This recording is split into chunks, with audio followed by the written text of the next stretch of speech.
Hi friends, எல்லாருக்கும் மாலை வணக்கம். இந்த விளாக் பார்த்திங்கன்னா போன வாரம் வியாழக்கிழமை எடுத்தது. இந்த காய்கறியெல்லாம் பார்த்திங்கன்னா போன வாரம் வாங்கினது தான். நான் அப்போயே லென்த்து வீடியோ போடலாம்னு நினச்சேன். ஆனால் சுத்தமாக எனக்கு டைம் கிடைக்கல. அதனால தான் இந்த வீடியோலாம் போடவே முடியலை. இந்த வாரம் வாங்கின காய்கறி தனியாக நான் ஷார்ட் வீடியோலாம் அப்லோடு பண்ணுறேன். இந்த வாரம் பட்ஜெட் நான் எவ்வளோக்கு வாங்கியிருக்கேன் எல்லாமே நம்ம அடுத்தடுத்த வீடியோவில் பார்க்கலாம். போன வாரம் பார்த்திங்கன்னா வியாழக்கிழமை நான் லீவு போட்டுட்டேன். காய்கறியெல்லாம் வாங்கிட்டு பீரோவில் இருக்கக்கூடிய அந்த சேரீயெல்லாம் ஒதுங்க வச்சுட்டு இருந்தேன். பாதி சேரியை கழிச்சாச்சு.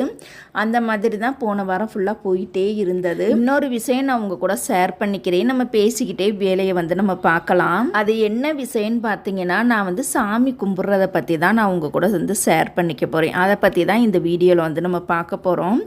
எங்கள் ஊர் வில்லேஜில் இருக்கும் போதெல்லாம் பார்த்தீங்கன்னா நான் சாமி கும்பிடுவேன். ஆனால் ரொம்ப டீப்பாலாம் கும்பிட மாட்டேன். ஏதோ கும்பிடணுமே அப்படிங்கிறதுக்காக மட்டும்தான் நான் கும்பிடுவேன். அப்படி ஏதோ கும்பிடணுங்கிறதுக்காக கும்பிடுவேனே ஒழிஞ்சா அதனால எனக்கு எந்த யூஸுமே கிடைக்கல, எந்த ஒரு பலனுமே கிடைக்கல. ஆனால் உட்காந்து கும்பிடுவேன், அவ்வளோதான். ரொம்ப மனசு உருகி நம்ம சாமி கும்பிடாம ஏதோ பேருக்கு நம்ம சாமி கும்பிட்டோம் அப்படின்னா கண்டிப்பாக நம்ம லைஃப்பில் நிறையா பிரச்சனைகள் தொடர்ந்து வந்துக்கிட்டே இருக்கும். அந்த பிரச்சனைகள்லாம் ஒரு நொடி பொழுது கூட நம்மளுக்கு சரியாகவே ஆகாது. ஆனால் தொடர்ந்து லைஃப் லாங் நம்மளுக்கு பிரச்சனை இருந்துக்கிட்டே இருக்கும். அப்படித்தான் எனக்குமே எங்கள் வில்லேஜில் பார்த்திங்கன்னா தொடர்ந்து பிரச்சனை மாற்றி மாற்றி மாற்றி மாற்றி பிரச்சனைன்னு சொல்ல முடியலை. வருஷம் 365 நாளும் பிரச்சனை இல்லாத ஒரு வாழ்க்கையாக வாழவே முடியலை. எப்போ பார்த்தாலும் பிரச்சனை. ஒரு நாள் நல்லா இருந்தால் மறுநாள் பிரச்சனை வந்துடும். இப்படியுமா லைஃப் போய்கிட்டே இருந்தது. அந்த பிரச்சனையிலேருந்து என்னால் வெளியில் வரவே முடியலை. இப்போ எப்படி ஜெயிலுக்குள்ளே கைதிகள் ஆயுசுக்கும் அடப்பட்டுட்டே இருப்பாங்க வெளியில் வர முடியாத அளவுக்கு, அந்த மாதிரி தான் நான் 4 செவத்துக்குள்ளே என்னோட பிரச்சனை ரொம்ப ஹெவியாக வளர்ந்துக்கிட்டே போய்கிட்டே இருக்கு. அந்த பிரச்சனையிலேருந்து மீண்டும் என்னால் வெளியில் வரவே முடியலை. அதுக்கான தீர்வும் எனக்கு கிடைக்கவே இல்லை. ஒவ்வொரு நாளும் தூங்கி எந்திரிச்ச உடனே பார்த்தீங்கன்னா ஒவ்வொரு பிரச்சனையாக வந்துட்டே இருக்கும். பிரச்சனை அப்படின்னா வெளியிலேருந்து கிடையாது, குடும்பத்துக்குள்ளேயே ஏதாவது புதுசாக ஒவ்வொரு நாளைக்கும் ஒவ்வொரு பிரச்சனையாக வந்துக்கிட்டே இருக்கும். அந்த டயத்தில் என்னால் நிம்மதியாக வேலையும் பார்க்க முடியாது, வீட்டு வேலையும் பார்க்க முடியாது, குடும்பத்தோட கொஞ்சம் நல்லா சிரித்த மாதிரி இருக்கவும் முடியாது. ஒவ்வொரு நாளைக்கு ஏதோ ஏக்கத்தோட முகத்தை ஒரு மாதிரி சோர்வாக வச்சுக்கிட்டா அப்படி தான் லைஃப் போய்கிட்டே இருந்தது. அதுலேயும் பார்த்திங்கன்னா நிறைய பேர் சொல்லுவாங்க, ஒரு குடும்பத்தில் அளவுக்கு அதிகமான பிரச்சனை வந்தது அப்படின்னா அப்போ தான் முருகர் நம்ம வீட்டுக்கே வருவார், நம்ம கூட வருவாரா அப்படின்னு சொல்லுவது என்னோட விஷயத்தில் கரெக்டாகவே இருந்துச்சு. எல்லாருக்குமே அப்படி தான் நடந்திருக்கும். அந்த டைமில் தான் என்னோட சிஸ்டர் அடிக்கடி ஃபோன் பண்ணுவாங்க, நீ முருகரை கும்பிடு எல்லாமே கரெக்டாக நடக்கும், நீ கும்பிட்டு தான் பாருவேன், கும்பிடுன்னு அடிக்கடி என்கிட்ட சொல்லுவாங்க.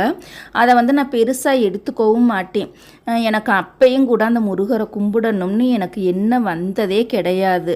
ஏதோ பேருக்கு கும்பிடுவனே ஒழிஞ்சு ரொம்ப ஆழமாக மனசு உருகி கும்பிட்டதே கிடையாது. இப்போ பழனி முருகர் கோயிலுக்கு கூட கூட்டிகிட்டு போவாங்க குடும்பத்தோட, வருஷத்தில் ஒரு நாள் கூட்டிகிட்டு போவாங்க. அப்போ கூட அந்த சாமியை கும்பிடணும், மனசு உருகி கும்பிடணும், அதெல்லாம் எதுவுமே எனக்கு தோணாது. கோயிலுக்கு போனோம், சாமியை கும்பிட்டோம், வீட்டுக்கு வந்தோம், அப்படிமா தான் நான் இருந்தேனே ஒழிஞ்சு எந்த சாமியுமே மனசு உருகி நான் கும்பிட்டதே கிடையாது. அப்போ தான் பார்த்திங்கன்னா என்னோடய சிஸ்டர் எவ்வளவோ முறை எடுத்து சொல்லியும் நான் அந்த முருகரை கும்பிடவே ஸ்டார்ட் பண்ணலை, அப்படியே விட்டுட்டேன்.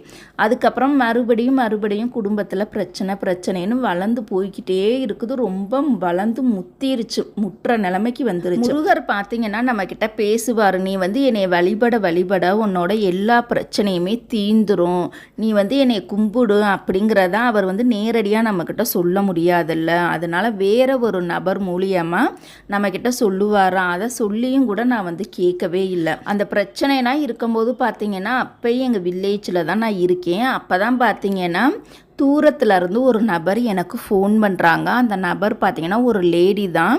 அப்போ என்னோடய வீடியோஸ் அவங்களுக்கு ரொம்ப பிடிச்சி போயிடுச்சு. எனக்கு பார்த்திங்கன்னா இன்னொரு சேனல் ஒன்று இருக்குது, டெய்லரிங் சேனல் இருக்குது. அந்த டெய்லரிங்கில் பார்த்திங்கன்னா ஒரு வீடியோ நான் போட்டிருந்தேன். அந்த வீடியோ பார்த்த உடனே அவங்களுக்கு ரொம்ப பிடிச்சி போய் எப்படி உங்களால் இவ்வளோ ஒரு நாளைக்கு இவ்வளோ தைக்க முடியுதா அப்படின்னு சொல்லிட்டு என்னோடய ஃபோன் நம்பரை ஏதோ ஒரு வீடியோவில் பார்த்து கண்டுபிடிச்சி எனக்கு ஃபோன் பண்ணி பேசினாங்க. அவங்களும் பேசினாங்க, நானும் பேசினேன். 2 பேருமே பேசினோம். அது அன்னைக்கே முடிஞ்சிருச்சு. மறுநாள் பார்த்தீங்கன்னா திருப்பி நான் ஒர்க்கில் இருக்கும்போது தொடர்ந்து 3 முறை மதியான டைமில் ஃபோன் பண்ணுறாங்க. எனக்கு தெரியாதவங்கள்ட்ட ஒரு நாள் பேசினாங்க, நம்ம பேசிட்டோம். மறுபடியும் எதுக்கு இவங்க நம்மளுக்கு ஃபோன் பண்ணுறாங்க அப்படின்னு சொல்லிட்டு நான் எடுக்கவே இல்லை. தொடர்ந்து 3 முறை ஃபோன் பண்ணிக்கிட்டே இருக்காங்க. எனக்கு அவங்களுடைய ஃபோன் காலை அட்டன் பண்ணுவோமா வேணாமான்னு ஒரே யோசனையாகவே இருந்தது. நான் தச்சுக்கிட்டு இருக்கும்போது பக்கத்துலேயே தான் ஃபோன் வச்சுருக்கேன். தொடர்ந்து ரிங்கு அடிச்சுக்கிட்டே இருக்குது. எடுப்போமா வேணாமான்னு ஒரே குழப்பத்தில் இருந்துட்டு, சரி ஓகே எடுத்து பேசலாம், என்னன்னா சொல்ல வர்றாங்கன்னு பார்க்கலாம்னு சொல்லிட்டு ஃபோன் கால் அட்டன் பண்ணிவிட்டு ஹலோன்னு சொல்லி பேசுகிறேன். அப்போ அந்த சைடு இருந்து பார்த்திங்கன்னா அவங்க கேரளாவில் இருக்காங்க. அவங்களுக்கு தமிழும் தெரியும், மலையாளமும் தெரியும். என்கிட்ட தமிழில் தான் பேசினாங்க. பேசிட்டு பார்த்திங்கன்னா எப்படி இருக்கீங்க, நல்லா இருக்கீங்களான்னு சொல்லி விசாரிச்சுட்டு, எங்கள் வீட்டில் நடந்த பிரச்சனை எப்படி அவங்களுக்கு தெரியும்னே தெரியாது. எதர்ச்சியாக உங்கள் வீட்டில் ஏதாவது பிரச்சனையா அப்படின்னு சொல்லி கேட்டாங்க. ஆமாம், சின்னதாக பிரச்சனை தான் அப்படின்னு சொல்லிட்டு நானும் ஓப்பனாகவே பேசிட்டேன். அப்போ தான் என்னோடய சிஸ்டர் முருகரை கும்பிடு எல்லாம் சரியாயிரும், கும்பிட்டுக்கிட்டே வா சரியாயிரும்னு சொல்லியும் நான் கேட்கவே இல்லை. ஆனால் இங்கே தூரத்துலேருந்து ஒரு நபர் ஃபோன் பண்ணாங்கல்ல, இவங்களுமே நீ இவ்வளோ பிரச்சனை உங்களுக்கு வருது, கண்டிப்பாக நீங்கள் முருகரை கும்பிடுங்க, வாரத்தில் ஒரு நாள் சனிக்கிழமை அல்லது செவ்வாய்க்கிழமை கந்த சஷ்டி கவசம் படிங்க அப்படின்னு சொல்லி அவங்க மூலியமாக எனக்கு முருகரை கும்பிட சொல்லி அவங்க சொன்னாங்க. 2-3 டைம் சொன்னாங்க, கும்பிடுங்க கண்டிப்பாக எல்லா பிரச்சனையுமே சரியாயிரும்னு சொன்னனால தான் எனக்கு அப்படியே என்னோட மனசு மாறி போய் அதுக்கப்புறம் தான் நான் முருகரை கும்பிடவே ஆரம்பித்தேன். எத்தனையோ வருஷ காலமாக கோயிலுக்கு போவேன் வருவேன், எந்த சாமியுமே நான் கும்பிட்டதே கிடையாது. மற்ற சாமியெல்லாம் நம்ம கும்பிட்டாலுமே அதுக்கான பலன் கிடைக்குமா என்னான்னு எனக்கு தெரியலை. ஆனால் முருகரை அப்போ தான் என்னோடய சிஸ்டர் சொல்லியும் கும்பிடாதன்னா தூரத்தில் இருக்கக்கூடிய அந்த ஃப்ரெண்டு சொன்னதுக்கு அப்புறம் தான் என்னோட மனசு மாறி நானுமே முருகரை கும்பிட்றதுக்கே அப்போ தான் ஆரம்பித்தேன். அப்போ எங்கள் வீட்டில் முருகர் ஃபோட்டோவே இல்லை. அந்த ஒரு ஃபோட்டோ நீளமாக இருக்கும். அதில் பார்த்திங்கன்னா ஒரு 4 சாமி 5 சாமி இருக்கும். அதிலே எல்லாமே இருக்கும். தனியாக முருகருடைய ஃபோட்டோன்னு பார்த்திங்கன்னா என்கிட்ட எதுவுமே கிடையாது. அதுக்கப்புறம்தான் நான் தேடி போய் பார்க்குறேன், முருகருடைய ஃபோட்டோ அதுக நம்மளுக்கு கிடைக்குமா அப்படின்னு சொல்லிட்டு தேடி பார்க்குறேன். ஒரு ஃபோட்டோ கூட கிடைக்கல. அப்போ தான் ஒரு டைம் எங்கள் ஃபேமிலி எல்லாருமே சேர்ந்து நாங்கள் முருகர் கோயிலுக்கு, பழனி முருகர் கோயிலுக்கு போயிருந்தோம். அப்பயுமே எந்த கோயிலுக்கு போனாலுமே ஒரு ஃபோட்டோ வாங்கிட்டு வர்றது ஒரு வழக்கமாகவே வச்சுருந்தாங்க எங்கள் ஃபேமிலியில் இருக்கிறவங்க. அப்போ முருகர் கோயிலுக்கு நாங்கள் ஃபேமிலியோடு போனப்போ எல்லா ஃபேமிலிக்கும் ஒவ்வொரு ஃபேமிலிக்காக ஒரு முருகர் ஃபோட்டோ ஒன்று வாங்கி கொடுத்தாங்க. அதையுமே நான் ஒரு 2-3 நாள் பூஜை அறையில் வச்சுட்டு 3ஆவது நாள் பார்த்திங்கன்னா அந்த முருகர் ஃபோட்டோவை எடுத்து நான் ஸ்டோர் ரூமில் போய் வச்சுட்டேன். அதுக்கப்புறமா இந்த ஃப்ரெண்டு என்னை கும்பிட சொன்னாங்கல்ல, அதுக்கப்புறமா தான் முருகர் ஃபோட்டோ எங்கே இருக்குன்னே தெரியலையே, நம்ம போய் தேடி பார்ப்போம் அப்படின்னு சொல்லிட்டு நானும் ஒவ்வொரு ரூம்லையாக போய் தேடி பார்க்குறேன். மேலே ஸ்லாஃப்லாம் போய் தேடி பார்க்குறேன். எனக்கு கண்ணுக்கு தென்படவே இல்லை. கும்பிடணும்னு நினைக்கும் பொழுது அந்த சாமி அந்த சாமி படம் என் கண்ணில் தென்படவும் இல்லை, கிடைக்கவும் இல்லை. என்னடா இது ஒரு சோதனையாக இருக்கே, இத்தனை வருஷமாக இந்த ஃபோட்டோ நம்ம வீட்டிலே இருந்தது, ஆனால் வீட்டில் இருக்கும்போது முருகரை கும்பிடணும்னு எனக்கு தோணலை.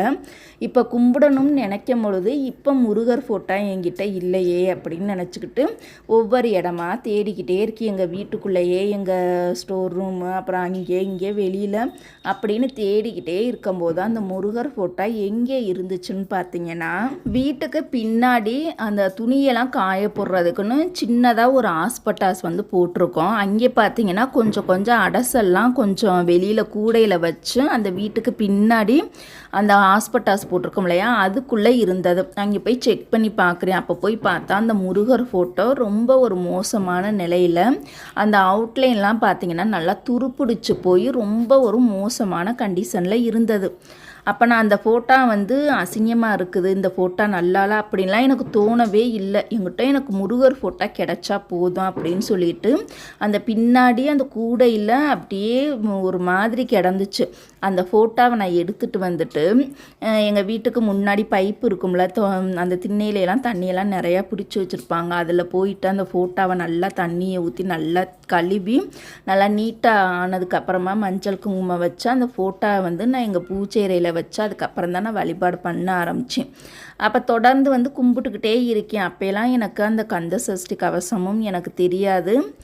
இந்த வேல்மாறல் மந்திரம்லாம் நான் படிக்கிறேன்ல, அந்த அப்படி ஒரு பாடல் இருக்குமான்னு கூட எனக்கெல்லாம் தெரியவே தெரியாது. அது எப்படி நான் வந்து எனக்கு தெரிஞ்சிச்சு, அது எப்படி படித்தேங்கிறத நம்ம அடுத்தடுத்து நம்ம வந்து பார்க்கலாம்.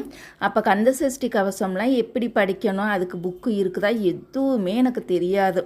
அப்பயுமே நான் மொபைலை பார்த்து தான் நான் வந்து கந்த சஷ்டி கவசம் படிக்க ஆரம்பிச்சுக்கிட்டே இருக்கேன்.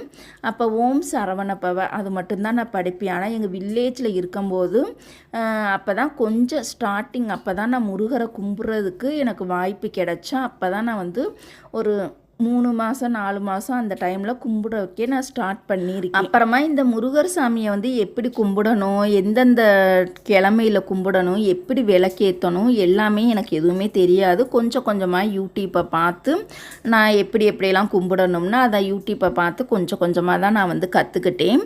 ஸ்டார்டிங்கில் சும்மா ஒரு விளக்கு போட்டு தான் நான் வந்து முருகரை வந்து கும்பிட்டுக்கிட்டு இருப்பேன். ஓம் சரவணபவ அந்த ஒரு பாடல் மட்டும்தான், அந்த ஒரு மந்திரம் மட்டும்தான் எனக்கு தெரியும். அதை மட்டும்தான் நான் வந்து எழுதிக்கிட்டு இருப்பேன். ஆனால் வந்து உடனே கும்பிட ஆரம்பித்த உடனே நம்மளுக்கு பலன் கிடைக்குமான்னு கேட்டால் கண்டிப்பாக நம்மளுக்கு வந்து கிடைக்காது. நம்ம வந்து முருகரை எப்போ கும்பிட ஆரம்பிக்கிறோமோ அன்னையிலேருந்து தொடர்ந்து ஒரு வருஷம் 1.5 வருஷம் தொடர்ந்து நம்ம முருகர் பிரார்த்தனையிலே இருந்தால் மட்டும்தான் நம்மளுடைய கர்ம வினைகள் கொஞ்சம் கொஞ்சமாக கழியவும் ஆரம்பிக்கும். ஆனால் ஒவ்வொரு பிரச்சனையும் வரும், அந்த ஒவ்வொரு பிரச்சனையில் தான் நம்மளுடைய கர்ம வினைகள் கழிஞ்சிக்கிட்டே போகும். இதோட தொடர்ச்சி கண்டிப்பாக அடுத்த வீடியோவில் மிஸ் பண்ணாமல் பாருங்கள். இந்த vlog பிடிச்சிருந்தது அப்படின்னா மறக்காமல் லைக் பண்ணுங்கள்.